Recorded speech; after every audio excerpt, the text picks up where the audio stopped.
So I think everybody has a really tough area in their garden. It could be a slope, it could be a super shady spot that has, you know, terrible root competition and stays dry all the time. It could be a shady spot that stays wet all the time. Everybody's got some sort of complicated space that they end up with.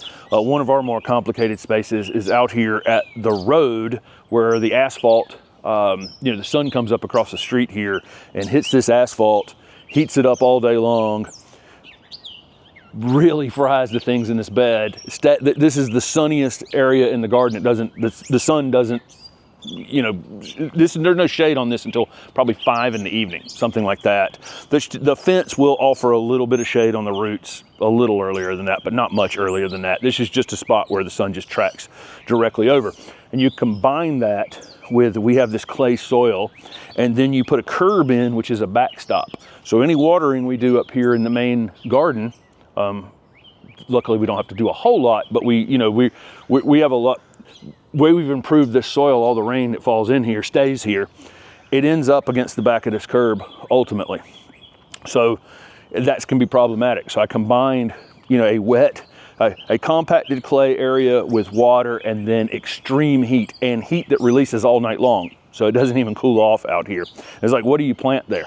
Because if I plant anything that would like the moisture or the clay soil, typically those things probably aren't going to like the heat all that much. And so what we have to do here is amend this clay soil, and it needs to be some sort of aggregate, some sort of expanded shale product. If I mix sand in there, sometimes that can backfire on us and create a much more dense material than you think you are. Sand and clay together is not the best idea. It needs to be a heavier aggregate, some sort of stone-like material, and that has helped us with the drainage. We have flipped a couple of things out of here. We had a conifer on this end where this agapanthus is now residing.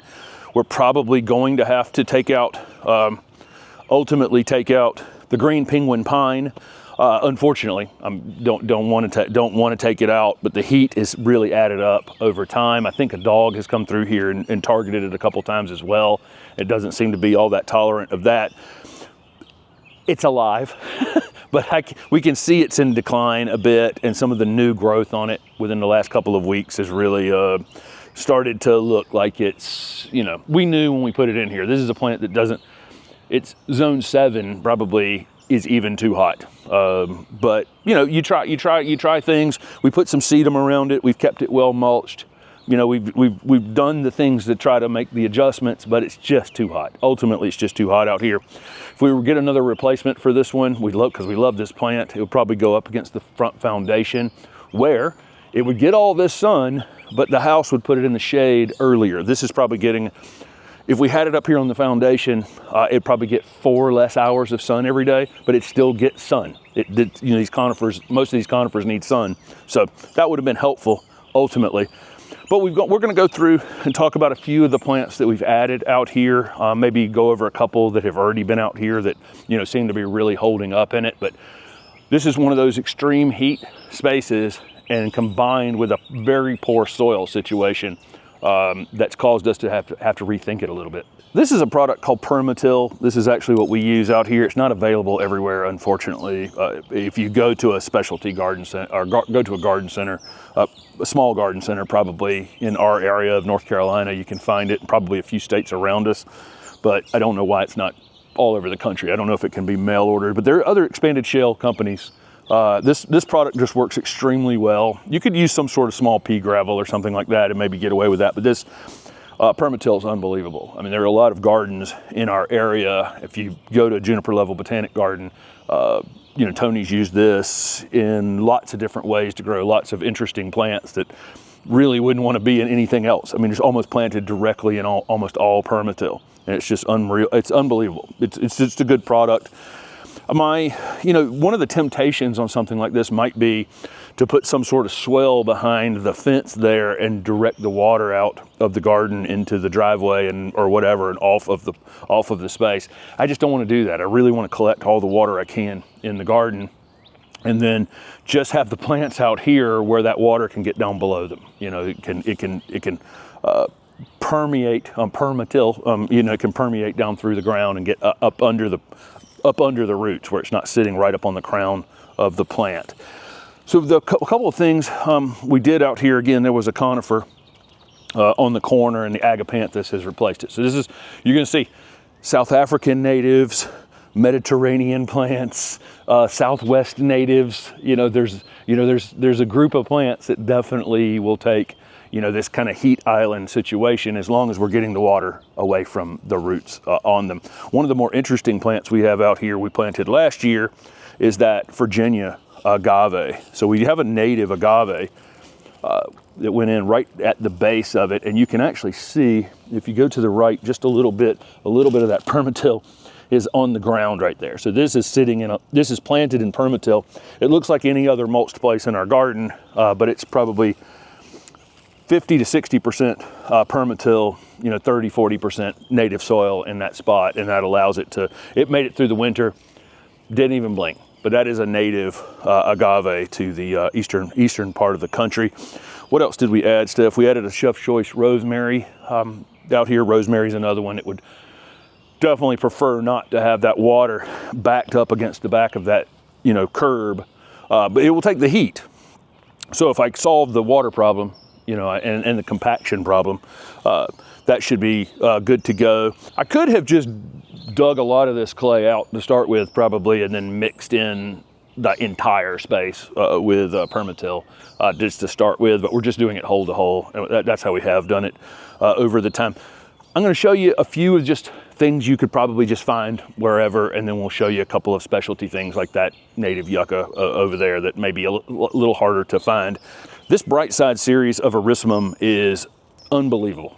They were sent to us last year from Ball, and the entire winter, it was 15 degrees at night. You can get these from seed, and that's why we're really super excited about this. You can actually get this plant from seed. We have 4 colors of them out here. They were budded up on 15-degree nights. Like, we lost a couple of stems here or there, but this thing continued. Every single time it warmed up during the winter, they would come back into bloom, and it's just unbelievable. They will retreat in the summertime. This is not a plant that wants to be out here in the heat of the summer, but they made it through the summer just fine last year. They're just not going to be in bloom. And then sometime in the fall, as it starts to cool off, they started blooming. Then they tried to bloom all winter long, and we have yellow, white, one other kind of multicolored one, but that's one that would be easy to find, easy to acquire. This Skylight Better boxwood. So there are some shrubs out here that are going to take this kind of heat. This Skylight Better boxwood this is the 2 seasons out here now, and it has just performed unbelievably well. This new Abelia, which is Suntastic Peach. Abelia is definitely going to be at the top of my list for what tough plant could I put in a really hot situation and have it be, just really rugged situation. That Abelia is definitely going to be near the top of that list. This is Paul's Gold Chamaecyparis. We've limbed this one up a bit into a little bit of a tree form here, and I may continue to do that. I may put it back into a ball shape, I don't know, but this is a heat tolerant selection of Chamaecyparis, and it's performed incredibly well out here last summer. So there are some just basic things that could be acquired. Any of the sedum that are out here, we have several different sedum we're using out here at the street. Almost all of them are going to be tough enough to take these conditions. We planted a couple of agapanthus out here on the street last year, and they did fantastic. Again, they need that good winter drainage. That's the main thing, is that they have to drain well during the winter time. And we wait for that next season when they start to emerge and go, yes, okay, that's a spot that we can actually grow them in. Because really it's not about cold on them. It's about that once they go to sleep, they don't like wet feet. All of these ones we put out here in the Ever series, but the agapanthus that kind of repeat bloom, just so that it's all season long. Some of the old agapanthus, we just bloom once and then they were done for the season. But these will transition into this space out here and then start to throw up additional flowers during the summertime. Usually when we have the open garden, We have lots of agapanthus out here that are in bloom and getting visits from hummingbirds and other creatures. But we have purple, white, one up the line that I'll show you a little bit closer up in just a minute. That's a newer one that's super exciting. We put a cardoon out here. These are just such cool plants. It'll take a year for this one to do anything. These come up in the winter time and get very large, flower, and then go to sleep during the summertime. It's just a perfect plant for this space. Everywhere we see this is either in like scree gardens, rock gardens, tough areas out by the street. We have a neighbor with one around the corner, and it's out at the road, just like this. So they're kind of the perfect plant for this spot. And that's being observational. You know, going to places like the Ralston has cardoon in a tough spot next to a path. Neighbor has it out by the street, you know, and you see that and you go, oh, okay. But it's an interesting plant in that it's going to kind of put on its big show in the late winter into spring, and then it's going to go kind of dormant in the summer. After the cardoon dies back, we've planted some annual vinca along the road. Most of these new annual vincas are just super, super tough. They seed back into the garden, so if you plant them once, you're probably going to have them some more in the future. We've had to take a few out, and we leave a few. We can tell by the time you get the second or third leaf on any of these vinca, you know, when they're this tall. In fact, right here, look at that. Right there, that's vinca coming up from last year's vinca. So you can decide to leave a few the next year, or they're easy to take out. But any of those are really rugged enough to be out at the street. Second agave, which is Southwest Wells. This is a Wells tongue agave. If you live here in Raleigh, the big one at the Ralston is actually spiking right now, and I'm sure there's a ton spiking out at Plant Delight's nursery right now. But that one, I hate the one at the Ralston is going to spike because it's a big, beautiful one, and it's gonna, it dies when that happens. I hope we have another 6 or 8 years. I do want to see it one day, and it'll be super exciting when it happens, but it's also kind of sad because they do die when that happens. Again, we're using the sedum as a ground cover. Sedum is a ground cover on this side. This is that blue spruce sedum. We put in another one of these Miner's Merlot euphorbias, which are hardy here. The problem is they don't like winter wet. So it's the same as most of the things that I'm putting out here and along the road. But we have noticed our other euphorbias that are doing well are in super well drained spaces. We have one along the driveway over there that's on a slope, and it's just more about drying it out. And you can see, if you look down in here, back in here, Steph, you can see where I planted it in, there's all the expanded shale. You can see that was mixed in when it got planted. The alliums do fantastic out here. We have several alliums. A new one that got planted behind that Miner's Merlot euphorbia. But surprisingly, the allium bulbs do really, really great out here. The foliage is starting to die back. These seed heads will still be up during the middle of summer. Again, vinca filled in. This symphytum, this is another one that we see in areas where, it has to dry out. We'll see this along paths. We'll see it in scree gardens. We'll see it in places where, and again, it's got expanded shale planted around it, but beautiful, beautiful color. Although the mulch is sitting on top of it. We just mulched everything yesterday and got a little mulch on top of a few, got some mulch on top of a few things. We had a rabbit come along and already eat a sedum we just planted, eat the leaves off of it. I think it's still alive. It should flush right back out. It's super dry. So we're, watching rabbits in the neighborhood here looking for moisture out of things. It's got a little bit of rain the other night. Maybe that'll make them, get them back over to the clover. What we need is the clover growing and the other things that they like to eat in the grassy areas. When it gets super dry like that and the grasses start growing and the weeds stop growing, they're immediately in the garden spaces eating things that they probably aren't as palatable, but they contain moisture. So I think probably that's what they're going for. We added a sea kale out here. This is a plant that's marginally hardy, and heat could probably, potentially be an issue on it. But we've seen it at, normally I see this one listed like zone 5 to 7. It grows in coastal areas of Europe. Again, there's permatil in the soil. We added permatil to it to create the drainage that we need to grow it out here. And then we've seen it just growing in the scree garden at juniper level in the parking lot, on the edge of the parking lot. It's super hot where Tony has this in the garden, but he has, you know, it's growing in that scree. So I'm pretty confident in the right spot. It's zone 8 hardy without any problem at all. But I do see it listed. It's just 5 to 7. Totally edible, beautiful plant when it's growing. We have basically 1 leaf and 2 or 3 more leaves coming up on it, but it'll get quite big in this space over time.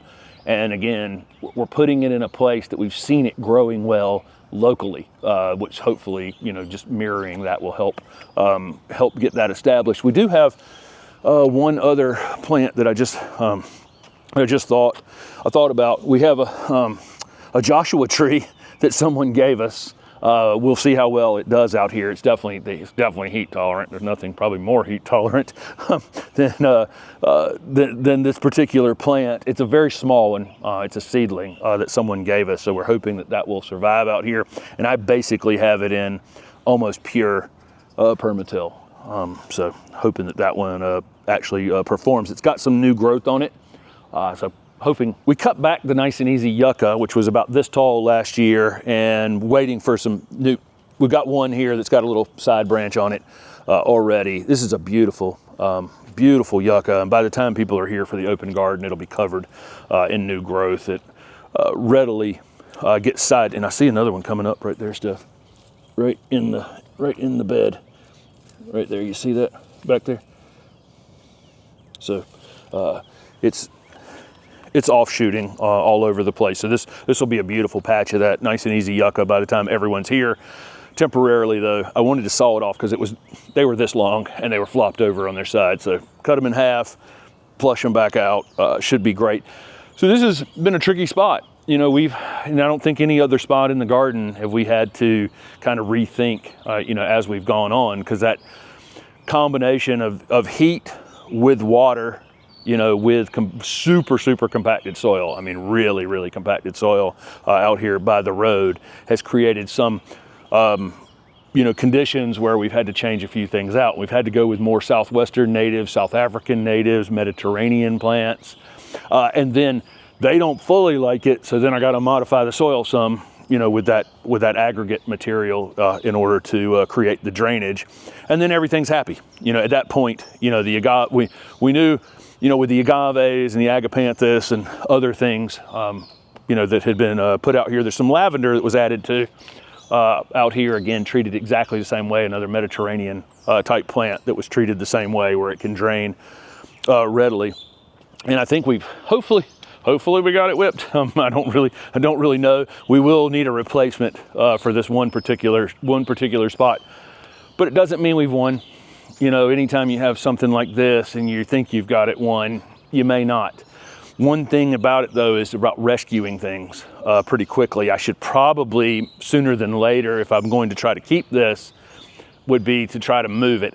This is not a great time of year to be doing that, but probably as you see something start to decline and you're worried about it, it might be time to rescue it before it, you know, goes completely away. But we do like experimenting with things, and we like, you know, we've got various spaces for various different kinds of plants out here. That native garden over there has this much gravel down at the bottom of it because it was a road at some point. You know, it's just interesting. Well, what can grow in a spot where there's this much gravel and incredibly compacted soil down below that? You know, we'll find out, right? And that's how gardening is. You're going to have different types of spaces, and you're going to have different solutions for those spaces. Fun part is, the solutions for this area allow us to grow a group of plants that we wouldn't consider growing anywhere else in the rest of this garden. You know, this spot has lended itself to, oh my gosh, I can't figure out what to plant there, but it's evolved into, oh my gosh, the things I can plant there are really cool and really things we love to see when we're out on the road. So thank you guys so much for following along. We have planted, probably by the time today is over, we're about to do our vegetable garden right now as I'm filming this. By the time we're done with this, we'll probably have planted 800 to 1,000 new plants in the garden this year between the native garden. And so you're going to see upcoming videos of all the plants that have been added throughout the garden. And a lot of them are just as fun as some of the things that we've added out here by the road. So hopefully you'll follow along with that. Thanks for watching.